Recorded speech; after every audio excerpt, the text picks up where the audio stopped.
Ashama akkam jirtu dhaggeeffattoonni Faayaa Miidiyaa. Har'a viidiyoo tokko qabadhee dhufeen jira. Viidiyoon kun qarshii xiqqoodhaan yookaan kaapitaala xiqqoodhaan biizinasii hojjechuu dandeenyudha. Yookaan yaada biizinasii gaarii ta'ee yoo hojjenne bu'aa qabeessa ta'uu dandeenyu, yoo hojjenne itti milkaa'uu dandeenyu yaada biizinasii qabadhee dhufeen jira. Egaa yeroo baay'ee yaadni biizinasii eessarraa maddaa? Biizinasiin akkamis yoo hojjenne milkaa'uu dandeenya? Biizinasii akkamii hojjechuu qabna? Aayidiyaa kana eessarraa arganna? Gaaffiin kun egaa gaaffii hunda keenyaati. Gaaffii yeroo baay'ee gara keenya dhufuudha. Gaaffii yeroo baay'ee gaafannudha. Gaaffii kana yeroo baay'ee garuu deebii argachuu hin dandeenyu. Maaliif yeroon isaa yeroo dorgommii waan ta'eef, yeroon isaa yeroo itti wal dorgoman waan ta'eef, yeroo itti namni aayidiyaa isaa wal dhoksuudha. Yeroo itti namni maal akka hojjechaa jirullee si dhoksuudha. Eessa akka deemaa jirullee yeroo itti si dhoksuudha. Maal akka hojjechaa jiru yeroo itti si dhoksuudha. Aayidiyaa isaa sitti himuudhaa fi eeyyamaa miti namni. Egaa nuni har'a viidiyoo yoo hojjettan yookaan yaada biizinasii yoo isin hojjettan irratti milkaa'uu dandeessan, irratti bu'aa qabeessa ta'uu dandeessan yaadota gurguddoo yookaan biizinas aayidiyaa sadii walii wajjin viidiyoo kana keessatti ilaaluudhaaf deemna. Utuu gara viidiyootti hin deemin dura warri chaanaalii keenya sabskiraayib hin goone sabskiraayib gochuudhaan maatii keenya ta'a. Jalqaba irratti mana huccuutti miicaan banuudha. Naannoo manni jireenyaatti baay'atu kanneen akka koondominiyeemii, balbala yuunivarsiitootaa, iddoo namoonni waldaadhaan gurmaa'uudhaan mana jireenyaatti ijaarratan kan mahaabar beet jennu sana naannolee akkasitti mana huccuutti miicaan yoo banne bu'aa qabeessa ta'uu dandeenya yookaan milkaa'uu dandeenya. Sababni isaa immoo yeroo ammaa kana namoonni baay'een maashinii huccuutti miicaan kana hin qabanii. Namoonni tokko immoo haala hojiirraa ka'uudhaan biizii ta'uudhaan yeroo itti huccuu isaanii miicatan dhabuudhaan maamila keessan ta'uu danda'u. Naannolee kanatti yoo mana huccuu itti miicaan banne milkaa'uu dandeenya, bu'aa qabeessa ta'uu dandeenya. Maashinoonni amma gabaarra jiran maanuwaalii kan hojjetan jiru, automaatikaalii kan hojjetan jiru, seemii automaatikis kan ta'an jiru. Isin egaa haaluma kaapitaala keessan yookaan qarshii harkatti qabattan jirtan irratti hundaa'uudhaan akkuma humna keessanitti jalqabuu dandeessu. Maashinoota muraasaan jalqabuu dandeessu. Wanti isin baay'ee itti yaaduu qabdan yookaan fookas gochuu qabdan garuu haala ittiin hojicha hojjettan haala adda ta'een dhufuu qabdu. Haala qindaa'aa ta'een, haala ammayyaa ta'een dhufuu qabdu. Manni isin keessatti hojjettan baay'ee nama hawwachuu danda'u qaba. Baay'ee bareedaa ta'uu danda'u qaba. Sababni isaa amma yeroo ammaa kanatti maashinoonni baay'ee ammayyaa'anii jiru. Maashiniin yeroo muraasa gidduutti ittiin maamila keessan gaggeessuu dandeessan yookaan yeroo muraasa gidduutti miicitanii qulqulleessanii maamila keessan gaggeessuu dandeessan maashinoonni gaggaariin baay'ee ammayyaa'an jiru. Yeroo kanatti maamilli keessan yeroo taa'utti dabbaramuu danda'uu hin qabu. TV'n jiraachuu danda'u qaba. Iddoo bareedaarra taa'uu danda'u qaba. Haala adda ta'een, haala qindaa'een hojii kana yoo jalqabdan milkaa'uu dandeessu. Wanti biraan isin ilaalcha keessa gashuu qabdanis qarshii mana kiraayiidha. Qarshii mana kiraayii ilaalcha keessa yoo gashitan kaapitaala keessan illee murteessuudhaaf dandeessa. Kaapitaala keessan qarshii mana kiraayii irratti hundooftanii maashinoota bittan, teebilii, TV wantoota kana walitti ida'uudhaan kaapitaala keessan baruu waan dandeessaniif manni kiraayis ilaalcha keessa gashuu danda'u qabdu. Naannoleen amma jedhe kanatti naannoo koondominiyeemii, balbala yuunivarsiitootaa, iddoolee namoonni itti baay'atan, iddoo baay'inni uummataa jirutti yoo mana huccuutti miicaan kana bantan milkaa'uu dandeessu. Itti bu'aa qabeessa ta'uu dandeessu. Kun egaa akka filannoo jalqabaatti isiniif qabadhee dhufe yoo itti yaadne yoo qindoofne milkaa'uu dandeenya. Tokkoffaa irratti kan isiniif qabadhe kanadha.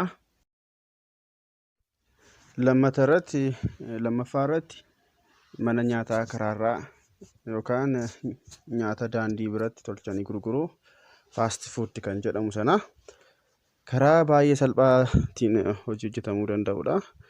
Biyya keenyatti baay'ee kan hin baratamne amma daandii irratti arguu kan jalqabne hojii bifa salphaatiin hojjetamuu danda'udha.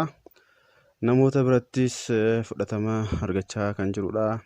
Namoonni tokko tokkos hojii kana keessa galanii hojjechuutti jiru. Hojii bifa salphaadhaan hojjetamuu danda'udha. Egaa hojii kana yeroo hojjennu mana kireeffachuun nu barbaachisu iddoodhaa iddootti socho'uudhaan hojii hojjetamuu danda'udha. Kaapitaala baay'ee xiqqoo ta'een baay'ee salphaa ta'een hojjetamuu danda'udha. Namoonni chaanala keenya subscribe goone subscribe gochuu hin dagatinaa. Biyyoota addunyaa biroo irratti hojii baay'ee baratamedha. Fakkeenyaaf biyyoota akka Hindii, Chaayinaa, biyyoota akkasii kana keessatti hojii baratamedha. Namoonnis baay'ee ni jaallatu. Biyya keenya keessatti amma baratamuu hojii jalqabedha. Hojii kanatti seenuudhaaf egaa hojii meeshaan baay'ee importantii ta'e yookaan baay'ee nu barbaachisu meeshaan tokko ni jira. Meeshaan kunis meeshaa iddoodhaa iddootti socho'uudhaan irratti hojjennudha. Gommaa mataa isaa kan qabu kan sibiila irraa tolfamuu danda'udha. Iddoo tokkotti yoo gabaan badee iddoo biraa socho'uudhaan bifa salphaa ta'eedhaan akka hojjechuu danda'uudhaaf meeshaa nu gargaarudha. Akkasumas illee irra keessa isaatiin xilaa kan qabu yoo roobni dhufee yoo aduun jiraate akka meeshaa keenya nu jalaan balleessineef irra keessaan kan xilaa qabu ta'uu danda'u qaba. Gara biraan iddoo irratti hojii keenya hojjennu yookaan iddoo irratti nyaata tolchinu qabaachuu qaba. Iddoo irratti nyaata bilcheessinu tokko tokko kasalas kan fayyadaman jiru. Bifa adda addaan kan ittiin bilcheessinu kun kan hojjetachuu dandeenyu kan nuti qopheeffachuu dandeenyu siliindariin illee ni jira.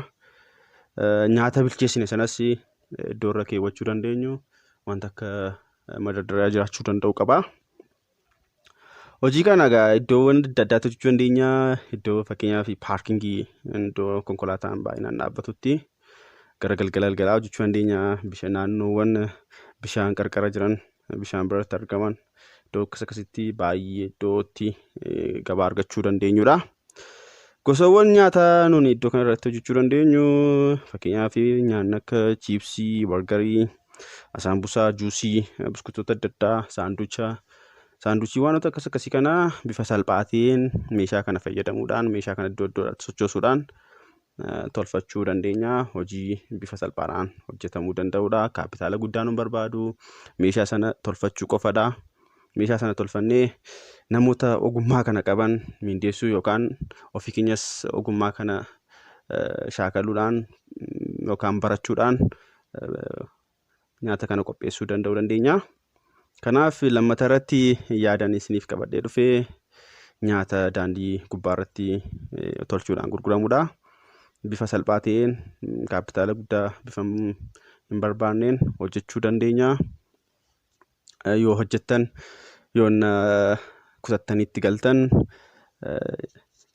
yaada baay'ee isin milkeessuu danda'udha. Yaadatti bu'aa qabeessa ta'uu dandeessan. Lafa irratti gurgurtaa biddeenaa yookaan biddeena tolchanii gurguruudha. Akkuma beekamu Itoophiyaa keessatti biddeenni nyaata dhaabbataa ta'edha yookaan nyaata guyyaa guyyaatti nyaannudha. Nyaata yeroo hundumaa nyaatamudha. Haa ta'u malee nyaata kana biddeena kana namoonni hundinuu tolfatanii nyaachuu hin danda'an. Sababni isaas immoo namoonni baay'een akkuma beekamu kireeffatanii jiraatu naannoo magaalaati. Kanaaf eeleen eeyyamuu fi dhiisuu danda'a. Gara biraan immoo akkasumallee namni baay'een iddootti tolfatus dhabuu danda'a. Namni kun egaa dirqama nyaatee buluudhaaf immoo biddeenni isa barbaachisaa. Biddeen yookaan bitachuudhaan biddeen gogaa bitachuudhaan yookaan mana nyaataa dhaqee nyaachuun dirqamatti ta'a. Nunis egaa biddeena keenya bifa qulqullina qabuun yoo hin tolchinatee biddeena kana bifa qulqullina isaa eeggateen yoo hin tolchinatee salphaatti gabaa keessa seenuu dandeenya. Biddeena gurguruun yookaan biddeena gogaa tolchanii dhiyeessuun innis baay'ee biizinasii amma yeroon isaa barbaadudha.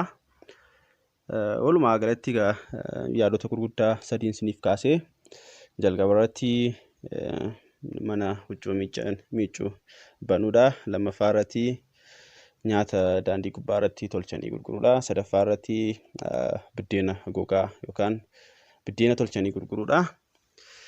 Kana keessaa egaa isinis haala yeroo amma jiru irratti hundaa'uudhaan haala kaapitaalaa yookaan haala qarshii qabdan irratti hundaa'uudhaan kan hojjechuu dandeessanidha.